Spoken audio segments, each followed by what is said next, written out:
welcome back to my channel. Today is episode 2 of Speak Out Sundays, and today we're going to be talking about all things lockdown, quarantine and mental health. Now, the first question that I got asked about 20 times, and that is things to do to boost your spirits in lockdown. And I've made a massive list of things that you can do to keep yourself occupied, to boost your spirits and to just pass the time that you have on your hands. So some things include FaceTime a friend. Now, you could just FaceTime and talk, but that's not as interesting as you could do a bake-off, you could have a FaceTime sleepover, you could get ready for the day together and just chat. You could, if you're old enough, have drinks on FaceTime or listen to music together. You could literally do anything together on FaceTime. And I think doing something instead of just talking about random stuff can also pass the time way quicker. So for example, me and my friend Kitty always FaceTime each other whenever she's about to dye her hair a different colour, because in real life we always dye each other's hair. And we usually end up being on FaceTime for an hour and a half to 2 hours, and it's so lovely to be able to just be occupied and do something together that you would usually do in real life. The next thing that's very high up on my list is to get a colouring book. So for my birthday, Abby actually kindly gave me this colouring book. It's not for my younger audience, it's quite sweary and rude, but for anyone that's older, I would 100% recommend getting this. It's literally like £5 on Amazon or something like that, and it's called Effety FFF. I'm not going to say the actual words, but it's got so many different funny sayings and swear words that you would never have heard of before. I'll give you a couple of sneak peeks. So here's one that I did, and then there's another one that I did as well that I want to show you. Here's another one. So funny. And this is one that I'm on at the moment. Colouring is so good for your mental health, and you can get colouring books from anywhere. Like, just type in on Amazon adult colouring book and they'll come up, and then you can just get some pens, or if you've got pens already then that's great. And honestly, I could sit there and colour for a good 3 hours and not get bored. It's really weird, it's really therapeutic, it's really good to just tap into your thoughts and just really try and think positive things whilst you're colouring, listen to good music and just really enjoy yourself and just pass that time. Honestly, I would recommend a colouring book to absolutely anyone. Even if you can't afford to buy a colouring book, I'm sure on Google Images, if you were to type in adult colouring pages, there's probably one that you could print off yourself to have a go at. So yeah, I would really recommend that.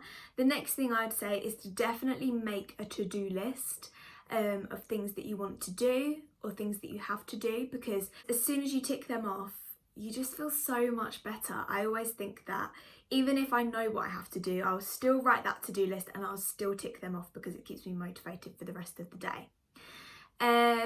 Watch the sunset. Me and Abby did this the other week and it was the most incredible thing ever. It made me feel so alive and so grateful, and I would highly recommend, even if you just watch it out your bedroom window or you go to the beach or you go to the park, I would really recommend going to watch the sunset or getting up and going to see the sunrise.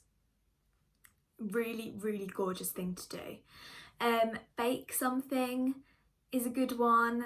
You take about an hour to bake something, even more, which is quite a lot of time out of your day if you're quite bored. Stick on some tunes, do an Instagram live or something and just chat to people on there. It's a great thing to do.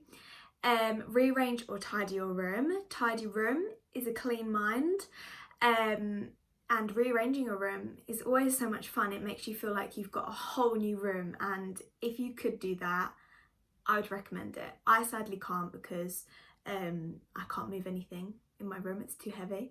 But I have moved the little things around and it does make a hell of a lot of difference. Get thread and make friendship bracelets. Now, as you can see, I've got 4 little bracelets on my wrist. I didn't make any of these, but my friend Kitty made this one for me for my birthday. Jemima made me this little one. You can see that. And then I got this one for my birthday, which is just a star, and then this one for my birthday as well, which is just a little cactus. I love the look of these, and making them is so easy. You could literally just plait the string or the thread, whatever you've got, and I'm sure they're pretty cheap on Amazon as well to make. But yeah, I absolutely love them, and every single time I look down at my wrist I remember these people that have given me these, and it means a lot, to be honest. Like, a little bracelet really means more than you think. Tie-dye. Tie-dye is so much fun, and even if you don't want to do the full-on tie-dye kit, get a bit of bleach, get a black top or something, squirt it on, leave it to dry, and then put it in the washing. And honestly, they come out so cool. Like, I did some tie-dye before lockdown with Abby, and I absolutely loved it, and I really want to tie-dye some more stuff, but I'm trying to hold back at the moment because I don't want a full tie-dye wardrobe because I know it will go out of fashion at some point. But what I did make was super cool and I love it. Go and explore somewhere that you haven't been before. Now that we can actually get out and travel to places, I would really recommend going to do this, even if you go to your local woods but you take a path that you haven't taken before. So much fun, and you could even do it with a friend now at 2 meters. Because you still have to social distance, but that'll be loads of fun. Take a picnic, just enjoy the lovely weather. Start a new series on Netflix or watch a new YouTuber. This is a pretty obvious one and I'm sure loads of you are already doing it. Also create a new TikTok trend. This is quite cool. I've created a couple of TikTok dances during this time just to pass the time and for me to actually just do something outside of my work hours. And it's super fun, and people really do get on board because so many people are on TikTok now. Cuddle a pet, and if you don't have a pet, then this one obviously doesn't apply to you. But cuddling a pet can really release those endorphins and just make you feel so much better. Do some board games, or if you don't have any board games or you don't want to play any board games, make up a new board game. Get a piece of paper, laminate it, draw on a board game and give it to a family friend, a little sister, little brother, cousin, anyone, and then they've got a new board game. That's a lot of fun. I did that once when I was little, and it's so much fun. Write a letter to your post-lockdown self. Write a letter about how you're feeling right now in this lockdown period, and address it to yourself once you're out of this, and see the difference. Something you can keep for years. Research something and educate yourself. Currently the Black Lives Matter movement is going on, and I would highly recommend researching all about this. I'm sure there's lots and lots of links on different people's Instagrams and bits and bobs. If you just hashtag Black Lives Matter, it will come up.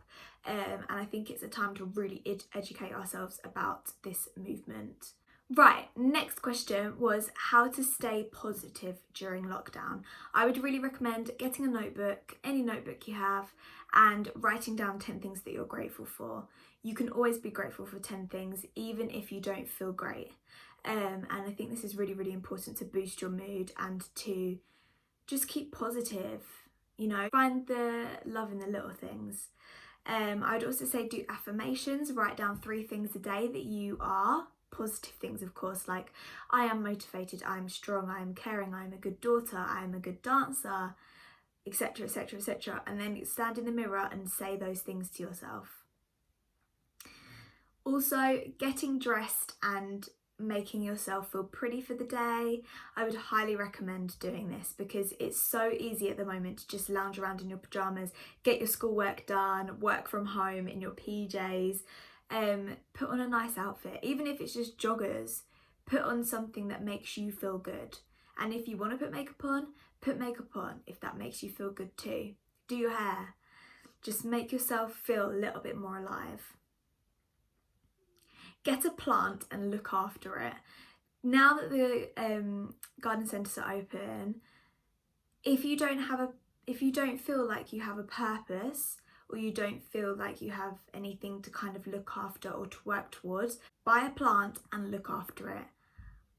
Honestly, that will give you something to get up for every day. You've got to keep this plant alive. Journal. Write down your thoughts every day about how you're feeling. Write a little mood diary. Just write a daily diary about yourself or about what you've done today. Just get it all out on paper, because that really, really helps. And lastly, talk about non-COVID-19 stuff with friends. So talk about things that you're looking forward to, or that you both love, or that you both have in common. Don't bring up coronavirus, because sometimes that can really heighten people's anxieties. Only talk about it if you really want and if you feel comfortable talking about it, but I would really recommend just not even mentioning the word. Lastly, someone has asked, how have I found being in this lockdown period? We're now on day 76, I think, and to be honest, I'm actually kind of enjoying it. It's a kind of a bittersweet thing to say, because obviously so many people are dying. It's an awful, awful, awful time, but I'm very, very lucky to say that it hasn't really affected my mental health that much. My mental health has been affected by other things, or when you have a mental illness, sometimes you just feel bad. Like, it's not due to the coronavirus situation, if that makes sense. I've been very, very lucky with my work. I'm working 15 times more than what I would usually, which is crazy to me. I'm really, really thriving in this period, and I'm kind of worried about what is going to be on the other side when we get out of this. What are things going to be like? Do you know what I mean? So yeah, I'm really enjoying it at the moment, to be honest. The only thing I'm really missing is hugs and seeing my family and friends. I know obviously you can see them at 2 meters distance, but it's not the same as going around their house, chilling on their sofa and just chatting about anything. Do you know what I mean? So that's the only thing I'm really missing, to be honest, but everything else I'm actually kind of enjoying, which is weird. So yeah, that is the end of this video. I really hope that what I have said has helped you. Make notes of any things that you feel like you want to do in this time, and send me any questions down below in the comments and I'll try to reply to them. Next week's video is all about self-harm scars and suicidal thoughts, so stay tuned for that. I will obviously put a trigger warning on that one, because that's a little bit deeper than this one. This one's a little bit more light-hearted and a little bit more chilled. But please subscribe if you haven't already. I'm really trying to get to 3K on here. And give this video a thumbs up if you enjoyed it and if it helped you. Keep positive through this time. You can do this. We can do this. We will get through this together. And I'm sending you lots and lots of love. Stay safe, and I'll see you next Sunday. Bye.